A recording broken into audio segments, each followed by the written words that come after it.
رب فرماتا ہے اللہ تعالیٰ نے نطفے سے تمہیں پیدا کیا، نطفے سے۔ اچھا، میں ایک ڈاکٹر صاحب سے بات ہو رہی تھی، انہوں نے کہا پورا نطفہ جو ہوتا ہے انسان کا، منی جو مرد کی ہوتی ہے، اس میں ایک بار کی منی میں تقریباً 30 لاکھ سپم ہوتے ہیں، جو جراثیم جس کو کیڑا یہ لوگ کہتے ہیں، جو جا کر کے عورت کے اوم میں، یعنی اس کے بیضے ہوتے ہیں، انڈے ہوتے ہیں، اس میں ٹکراتا ہے اور جا کر کے فکس ہو گیا اگر ایک جراثیم، ایک کیڑا، ایک سپم کا، تو پھر بچے کی ولادت وہاں سے شروع ہوتی ہے۔ تو انہوں نے کہا کہ 30 لاکھ میں سے ایک ہی جاتا ہے، 30 لاکھ میں سے ایک ہی جاتا ہے۔ اور رب تعالیٰ کے اس کلام پر قربان جاؤ، اللہ فرماتا ہے سلالۃ من ماء مہین، کہ جب تم نطفہ ڈالتے ہو تو بہت سارے پانی میں سے جو اصل ہوتا ہے مولا اسی سے پیدا کرتا ہے۔ سلالہ کہتے ہیں سب سے قیمتی چیز، اس میں سے جو اصل ہے اسی سے پیدا کرتا ہے۔ 30 لاکھ اگر سپم میں جراثیم آئے ہوں، صرف ایک ہی سے پیدا کیا جاتا ہے۔ پھر اس کے بعد اللہ تعالیٰ نے فرمایا ہم اس کے ذریعے سے علقہ بناتے ہیں۔ علقہ کیا ہے؟ مضغہ کیا ہے؟ علقہ بستہ خون ہے، بستہ خون مطلب خون جیسے ہوتا ہے۔ میں نے ایک ڈاکٹر سے پوچھا اس میں ہی انٹرنیٹ پر، تو انہوں نے ایک تحقیق مجھے بھیجی کہ ایمبریالوجی کے شروع کے دنوں میں یہ ہوتا ہے کہ جیسے جونک ہوتی ہے نا، جونک ایک کیڑا ہے، چپک جائے تو چھوڑتا نہیں ہے، تو علقہ قرآن میں ذکر ہے، میں اس پر پڑھ رہا تھا۔ علقہ جیسے چنگم والی چیز ہوتی ہے، چپکنے والی، اگر خون کے چپکنے والے حصہ کوئی بن گیا تو اس کو علقہ کہتے ہیں۔ اور آج ڈاکٹرز کہہ رہے ہیں نطفے کے بعد اگر سب سے پہلے بچے میں کچھ بنتا ہے تو وہ گم ٹائپ کا ایک خون بنتا ہے جس کو قرآن بتا رہا ہے۔ یہ ساری چیزیں سونوگرافی کے بعد معلوم ہوتی ہیں، سکین کرنے کے بعد معلوم ہوتی ہیں، اور اس کے بعد مضغہ ہے، گوشت کا ایک لوتھڑا، اس میں اللہ تعالیٰ نے جو مضغہ لفظ استعمال فرمایا، اس کا مطلب کیا ہے؟ یہ بھی ڈاکٹرز اس کی بھی تسلیم کریں گے۔ ایک بہت بڑا سائنسدان ہے، اس سے پوچھا گیا تھرڈ سٹیج، ایمبریالوجی سٹیجز میں سے تھرڈ سٹیج کیا ہے؟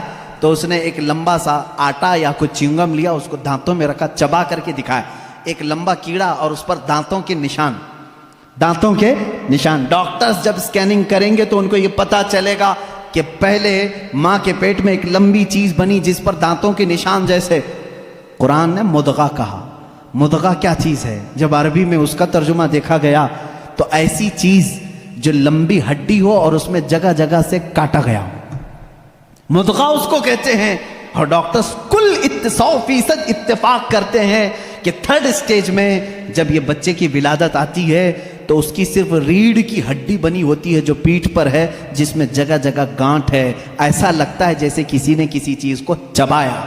یہ قرآن میں ایمبریالوجی کا فلسفہ موجود ہے۔ اگر یہ سٹیجز میں بتاؤں 9 مہینے تک بولنا پڑے گا نا، بچے کی ولادت 9 مہینے بعد ہوتی ہے۔ ایمبریالوجی کے بہت ساری چیزیں ہیں، اور اللہ، میں آپ کو یہ بتاؤں سب سے پہلے چیز کیا بنتی ہے انسان کی، یہ بھی تحقیقات سائنس کر چکا ہے۔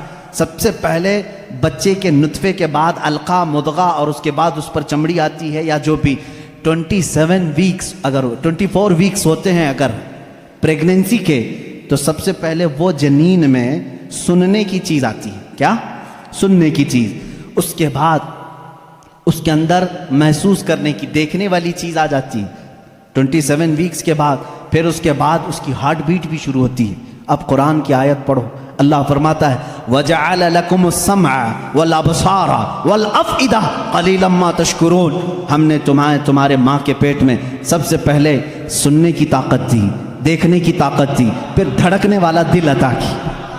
اللہ اللہ، یہ ترتیب کہاں سے آئی؟ یہ اس زمانے میں قرآن نازل ہوا جہاں کوئی خوردبین نہیں تھی، کوئی مائکروسکوپ نہیں تھا، کوئی ٹیلیسکوپ نہیں تھا، کوئی سونوگرافی نہیں تھی، کوئی سکیننگ سینٹر نہیں تھا۔ جب قرآن یہ بتا رہا ہے وہ لوگ اس وقت ماؤں کے پیٹ میں کیسے بات جان سکتے تھے؟ ایک بہت بڑا سائنسدان ہے، اس کے سامنے ایمبریولوجی کے تذکرے کیے گئے اور قرآن کی آیتیں بتائی گئی، تو کہتا ہے شاید محمد صلی اللہ علیہ وسلم کے پاس کوئی ایسی بڑی مشین تھی جس کو وہ دیکھ کر کے سب بتائیں۔ ان سے کہا گیا میاں یہ 1400 سال پہلے کی ہے، تو وہ خود ہنسنے لگا، ہاں یہ تو ٹیلیسکوپ جو دیکھنے والی خوردبین ہے، مائکروسکوپ، یہ تو 16ویں صدی میں ایجاد ہوئی ہے، اور اس وقت جب ایجاد ہوئی تو بڑی بڑی چیزیں ہی خالی دیکھ سکتی تھی، چھوٹی چیزوں کو دیکھا بھی نہیں جاتا۔ پھر اس نے اٹھ کر کے یہ کہا پھر تو یا تو اوپر والی کوئی طاقت ان کے ساتھ ہوگی، یہ باتیں اگر وہ اس زمانے میں بتائے ہیں تو پھر کوئی اور طاقت ہوگی۔ یہ قرآن کے علوم ہیں میرے عزیزو، پڑھو اس قرآن کو، کیا نہیں ہے اس کے اندر۔ اب میں اگر ایمبریولوجی ہو گئی بات، اس کے علاوہ اور ہائیڈرولوجی، زمین کے معاملات، پانی کے تبخیر کا سب سے پہلا مادہ قرآن نے بتایا۔ یہ واٹر سائیکل کے جو تھیوری ہے، سب سے پہلے جانتے ہیں آپ کو کس نے پیش کی ہے؟ ایک سائنسدان ہے جس نے یہ بات پیش کی، برنارڈ پیلیسی نام کا ایک سائنسدان ہے، اس نے یہ تھیوری پیش کی کہ سمندر کا پانی گرمی سے سوکھتا ہے، آسمانوں میں جاتا ہے۔ سائنس میں ہم بھی اسکول میں پڑھے تھے، دھوپ میں پانی اڑ کر کے جاتا ہے، پھر جمع ہوتا ہے، پھر بارش میں آتا ہے، یہی ہے نا۔ یہ واٹر سائیکل کا جو نظام ہے، ایواپوریشن اس کو کہتے ہیں، یہ سب سے پہلے جو سائنسدان نے برنارڈ پیلیسی نام کا اس نے دیا، اور وہ بھی 1580 میں، 16ویں صدی میں۔ اب آؤ قرآن کیا کہتا ہے؟ قرآن کہتا ہے وَالسَّمَاءِ ذَاتِ الرَّجْعِ وَالْأَرْضِ ذَاتِ الصَّدْعِ، وہ آسمان جو ہر چیز کو واپس پھر سے کھینچ لیتا ہے۔ پانی ہم برساتے ہیں اور پھر اس کو لوٹا دیتے ہیں۔ یہ ایواپوریشن کا، واٹر سائیکل کا جو مسئلہ ہے، یہ جو فنڈا ہے، یہ قرآن میں موجود ہے۔ مجھے بتاؤ اے سائنس کے اسٹوڈنٹس، کیا قرآن ہائیڈرولوجی کی بات نہیں کر رہا ہے؟ کیا قرآن ایمبریولوجی کی بات نہیں کر رہا ہے؟ کیا قرآن آسٹرونومی کی بات نہیں کر رہا ہے؟ کیا قرآن آسٹرولوجی کی بات نہیں کر رہا ہے؟ کیا قرآن بایولوجی کی بات نہیں کر رہا ہے؟ فزیولوجی کی بات کر رہا ہے؟ قرآن ہر فزیولوجی میں یہ دوران خون جو ہوتا ہے، ابھی آج ایک بچے نے مجھے سوال کیا فزکس پڑھنا کیسا ہے حضرت، اس میں الگ الگ تھیوریاں ہیں، میں اس کے لیے بھی بتا دوں فزکس قرآن میں موجود ہے۔ فزکس کا ایک بہت بڑا فنڈا یہ ہے کہ ایٹم یہ تقسیم نہیں ہوتا، پہلے سے لوگوں کا خیال تھا ایک ذرہ ہوتا ہے، 14 صدیوں تک لوگ یہ مانتے تھے ایک لاسٹ کوئی چیز ہوگی، اس سے لاسٹ تو کوئی کچھ نہیں ہوگا نا، جیسے ذرہ ایک چھوٹا سا ہلکا ذرہ وہ نہیں تقسیم ہوگا۔ فزکس والوں نے یہ ثابت کیا نہیں، ذرہ بھی تقسیم ہوتا ہے، ایٹم کو بھی تقسیم کیا جا سکتا ہے، ڈیوائیڈ ہو سکتا ہے، یہ فزکس کا فنڈا ہے، یہ فزکس کی تھیوری ہے۔ اور قرآن کہتا ہے لا يعزب عنه مثقال ذرة في السماوات والارض ولا اصغر من ذلك ولا اکبر الا في کتاب مبین۔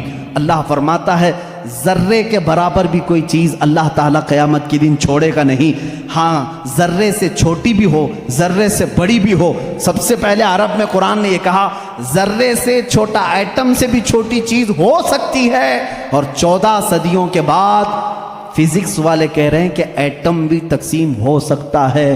یہ فزکس ہے جو قرآن پاک میں ہے۔ بہت سارے علوم ہیں میرے عزیزوں۔